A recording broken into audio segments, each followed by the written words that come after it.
జీతాలు ఇవ్వాలి గీతాలు ఇవ్వాలి అంటూ నా ఒంటి మీద నగలన్నీ ఒల్చిపోయావు.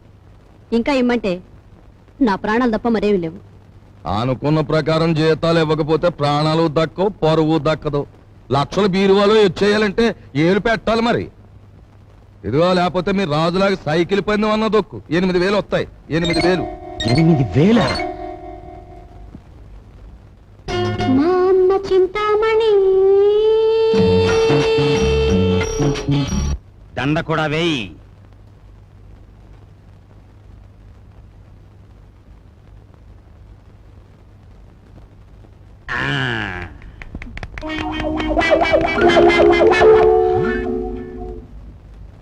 ఏమండి, జనం ఎవరు లేరండి.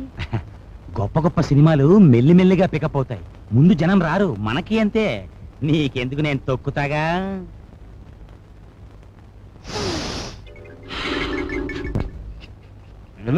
రావయా, రిబ్బన్ కటింగ్ టైం అయింది. రే రికార్డు పెట్టా. జయము నిశ్చయమురా, భయము లేదురా, దంకు గొంకు లేక ముందు సాగి కొమ్మురా.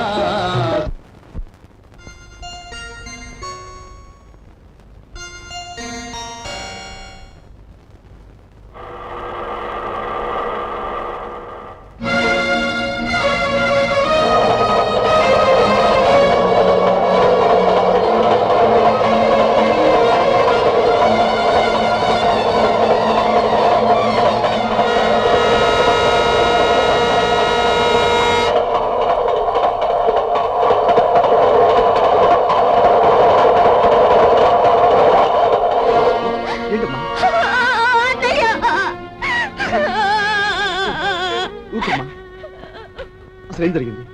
ఇన్నాళ్ళు ఎక్కడున్నావు? ఆ రోజు నేను ఇంట్లోంచి వెళ్ళిపోయాక పెళ్లి చూపులకు వచ్చిన జయదేవిని కలిశాను. మీ ఇద్దరం కలవడానికి వీలు లేదని వాళ్ళ నాన్న శాసించారు. అందుకని మీ ఇద్దరం గుళ్ళోకి వెళ్ళి పెళ్లి చేసుకున్నాం. ఇప్పుడు వాళ్ళ నాన్న జయదేవికి వేరే పెళ్లి చేయాలని చూస్తున్నాడు. వేరే పెళ్లి చేయాలని చూస్తున్నాడు.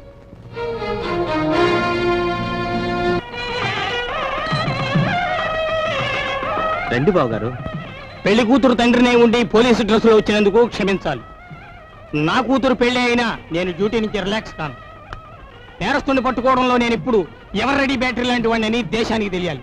That's why this dress. ఏ డ్రెస్ లో ఉన్నా మీరు నా కాబోయే వియ్యంకులు, అది నా సంతోషం. మీకు సంతోషం అయితే మాకు సంతోషమే.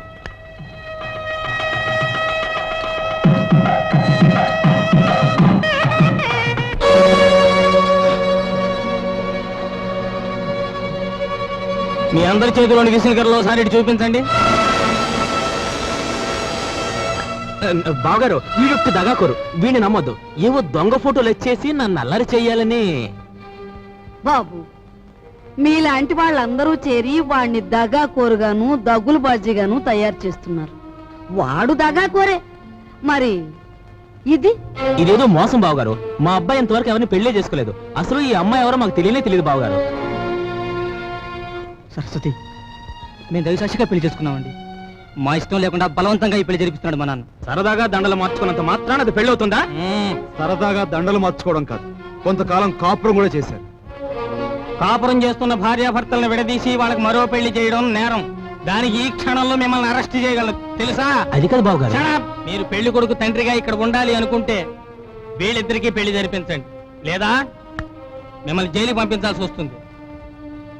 అమ్మాయి, మీరిద్దరు వెళ్ళి పీటల మీద కూర్చోండి.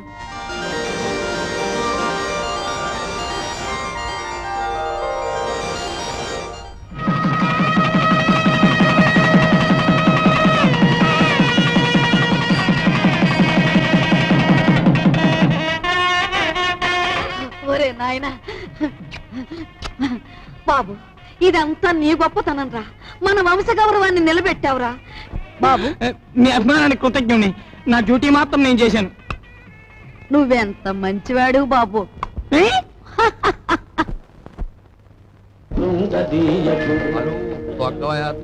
హలో తక్కరా. అమ్మ కుర్రనా కొడక, నీ కూడా లోకు అయిపోయాను రా.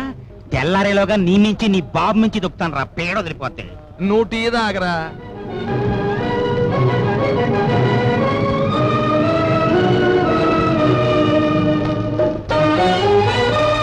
కష్టాల ప్రాణాలు కోర్చుకున్న నేతు సావిత్రి, నీ మొగుడికి నిద్రమొత్తు పోయి హుషారుగా సైకిల్ దొక్కి పందెం గెలవాలి అంటే ఒకే ఒక పద్ధతి ఉంది. నేను చెప్పినట్టుంటావా? ఏమిటో చెప్పండి, చేస్తాను. ఏం లేదు, సాచి లెంపకే కొట్టి. ఆ, జీవితాన్ని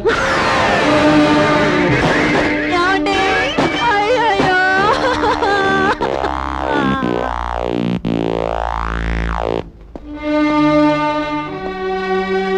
చూడు బ్రదర్, మీ దంపతులిద్దరూ మీ బావగారింట్లో ప్రవేశించి ఆయన చావు కారకులయ్యారు. అందుకే మిమ్మల్ని ఇక్కడికి పిలిపించాను.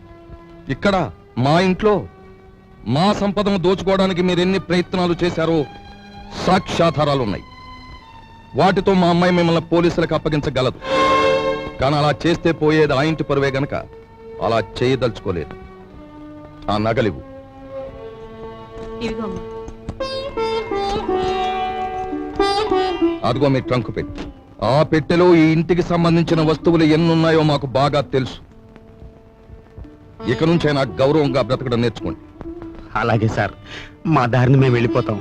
బ్రతికినంత కాలం మిమ్మల్ని తలుచుకుంటూ బుద్ధిగా బతుకుతాం. మాకు సెలవు ఇప్పించండి. వెళ్ళండి. పదవే.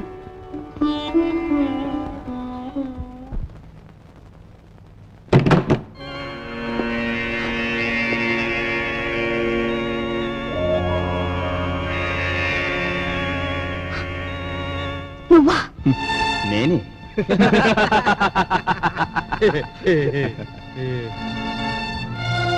ఆయన చావు బతుకుల్లో ఉన్నారు.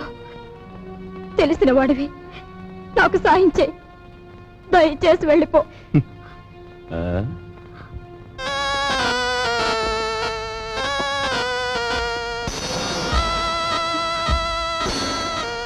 Sorry dear, sorry.